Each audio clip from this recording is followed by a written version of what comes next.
Good morning, students. So today we will start with the next topic, that is oxidation state. Generally, as you all know, that oxidation generally states acquire when any element loses its electron and whatever the charge it will come on that element. Okay. So for the transition element, as you can see that there is a table here. This table you can see that we have a wide range of the oxidation state for the elements.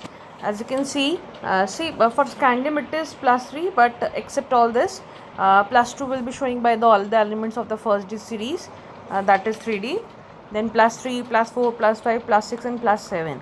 See, only manganese is showing that +7 oxidation state. Why it is? Because as you can see, for scandium के लिए होता है 3D1 4s2, then 3D2 4s2, 3D3 4s2, like this. So as you can see that the difference between n-1 d and ns electron is very low. That's why the electron can be removed from both the orbital. अगर जब कभी भी हमें electron निकालने होते हैं, हमने coordination में देखा था, तो पहले हम एस से निकालते हैं, फिर हम डी से निकालते हैं.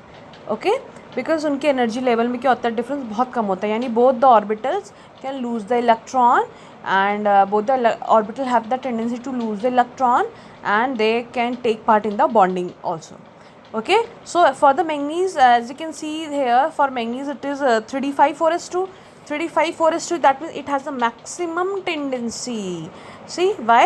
Because S से 2 इलेक्ट्रॉन निकल सकते हैं, as well as for the 3d5 3d में जो 5 इलेक्ट्रॉन है दे आर ऑल्सो अनपेयर्ड. अब अनपेयर्ड बहुत ईजिली निकल जाएंगे. But as you can see when we will move towards the end, यानी जब हम जिंक की तरफ जाएंगे तो डी में क्या होगा, पेयरिंग होती जाएगी. और जैसे जैसे पेयरिंग हो जाएगी, दैट मीन्स अब इलेक्ट्रॉन निकलने के लिए कम अवेलेबल होंगे. यानी अब इलेक्ट्रॉन कहाँ से निकलेंगे, इलेक्ट्रॉन अब निकलेंगे आपके सिर्फ एस ऑर्बिटल से. Okay, that's why zinc will show only +2 charge. Okay, next is as you can see that for 3D series, that in 3D series all elements show +3 oxidation state except scandium. ये हमने पहले भी बोला था. Scandium +3 क्यों दिखाता है? Because इनकी एनर्जी इतनी ज़्यादा इक्वल होती है n-1 और ns ऑर्बिटल की for the scandium only. Please remember for the scandium only कि वो एस से 2 इलेक्ट्रॉन या 1 इलेक्ट्रॉन निकालने के बजाय वो डायरेक्टली 3 इलेक्ट्रॉन निकालने की टेंडेंसी रखता है. ओके, अब और जैसे जैसे हम फाइनल की तरफ जाएंगे, यानी पीरियड की तरफ जाएंगे, मैं आपको बता ही चुकी हूँ, जितने ज़्यादा पेयरिंग होगी उतने ही कम ऑक्सीडेशन स्टेट हो जाएगा. Okay, now next example is also there, but may be the stable oxidation state of the transition element when the d electron are there, that you can do by yourself. Now moving to the next is highest number of oxidation state. Children, as you know that highest number of oxidation state, as I have already discussed, will be shown by the manganese only. Okay, now if you move towards the stable oxidation state, कि कोई वैसे तो बहुत सारे element अलग अलग type के oxidation state दिखाते हैं, बट ज़रूरी नहीं है कि वो सब में स्टेबल हों. For example, as we all know that copper +2 में स्टेबल होता है, +1 से ज़्यादा. क्रोमियम +6 में होता है डाइक्रोमेट के फॉर्म में. ओके, मॉलिब्डेनम भी +6 में होता है. टंगस्टन, जिसका कि साइन W है, ये भी +6 में होता है. यानी कि इनकी स्टेबिलिटी ये डिपेंड करती है कि how strong oxidising they are actually. Okay, now next is variability of oxidation state, यानी कितनी अलग अलग टाइप की इनकी ट्रांजिशन हो सकती हैं, यानी कितने अलग अलग टाइप की इनकी फॉर्मेशन आ सकती हैं, कितने अलग अलग टाइप की ये ऑक्सीजन स्टेट दिखा सकते हैं. So it depends upon actually the formation of the compound which are formed when the center metal element, that is the d block element, will part into any bonding. ये इस बात पर depend करता है कि बॉन्डिंग कैसे हो रही है या फिर इलेक्ट्रॉन आपके किसी से जुड़ कैसे रहे हैं.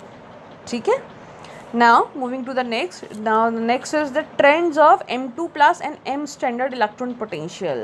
Children please remember, M2 plus का मतलब होता है जब किसी भी मेटल में +2 चार्ज आएगा, और M स्टैंडर्ड का मतलब होता है जब वो नॉर्मल है. फॉर एग्जांपल, अगर आपको याद हो, हमने रेडॉक्स कपल हम जब निकालते थे इलेक्ट्रोकेमिस्ट्री, हमने देखा होगा Zn2 +Zn. होता है ना, तो यानी Zn2 पॉजिटिव यानी इलेक्ट्रॉन निकल चुके हैं. Zn means simple isolated atom. Okay, so the electrode potential depends upon the balance between the value of hydration enthalpy and the sum of the value of ionization enthalpy and enthalpy of atomization. ये थोड़ा सा नया term है और ये बहुत important है, बहुत सारे बच्चों की क्वेरी यहीं रहती है, इसको समझना ज़रूर. ठीक है, तभी हम आगे बढ़ेंगे जब आपको ये समझ में आ जाएगा. देखिए क्या लिखा है, electrode potential depends upon the balance between the value of hydration enthalpy. यानी हाइड्रेशन एंथैल्पी का मतलब क्या होता है, यानी जब वाटर यानी जब उसको हाइड्रेटेड बनाने के लिए जो एंथैल्पी चाहिए वो क्या है, and the sum of the values of ionisation enthalpy and enthalpy of atomisation. यानी किस पे डिपेंड करती है इलेक्ट्रोड, ई नॉट की वैल्यू किस पे डिपेंड करती है, हाइड्रेशन एंथैल्पी और किसके सम में, आई ई और एंथैल्पी ऑफ एटमाइजेशन के सम में. ओके, if the hydration enthalpy is less than the sum of ionisation enthalpy and enthalpy of atomisation. क्या कहा, अगर हाइड्रेशन एंथैल्पी वो कम आई, किससे कम आई, sum of ionization enthalpy and enthalpy of atomization, then the value of E naught will be positive.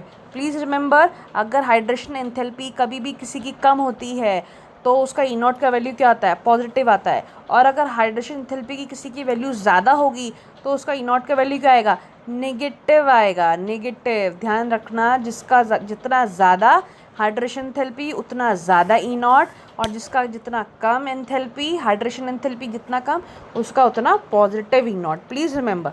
ठीक है, अच्छा, इसका एक्सप्लेनेशन क्या है हम देख लेते हैं. देखिए, the values of E nought across the series are less negative.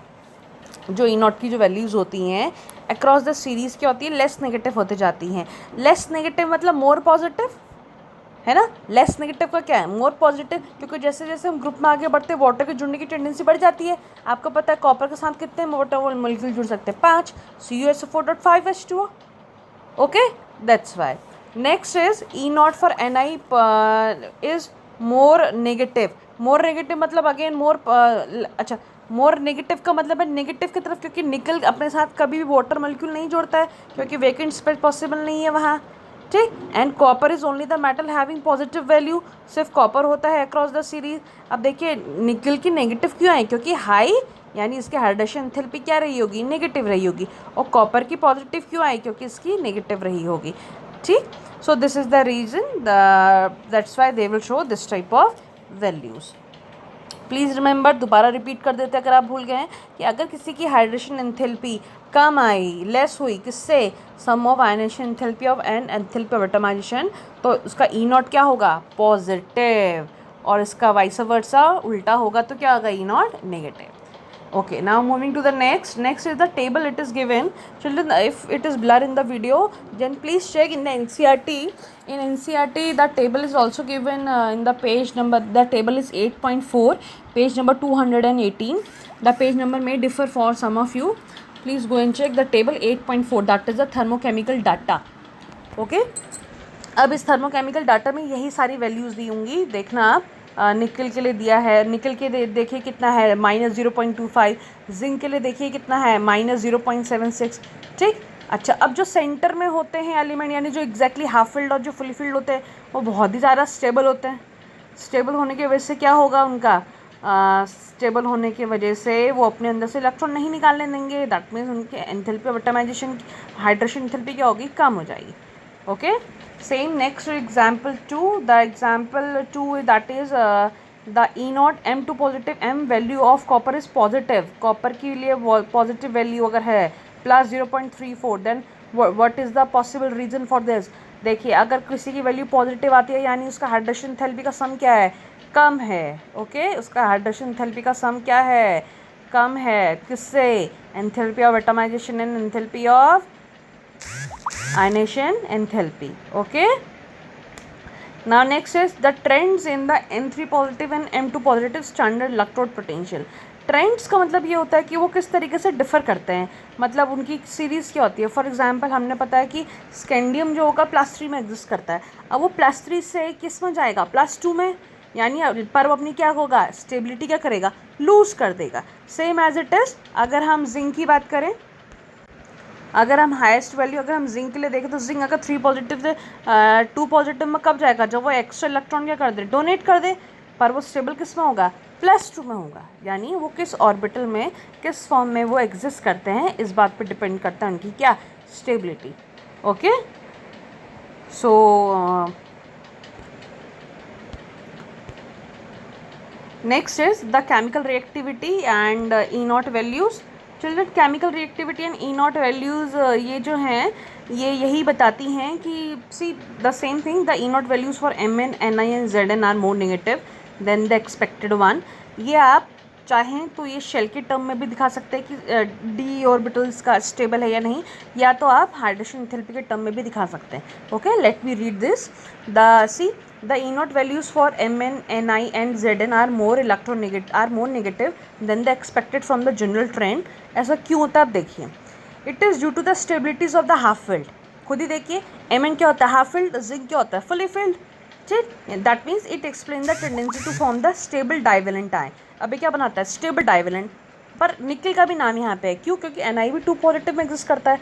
अब ये स्टेबल है यानी इनका E0 क्या होगा, नेगेटिव, है ना, due to then expected to the highest negative enthalpy of hydration। Okay, so this was all about the oxidation state। Children, the topic oxidation state is very important. Please go through all the in-text and text exercise, and if you have any query please let me know. Thank you.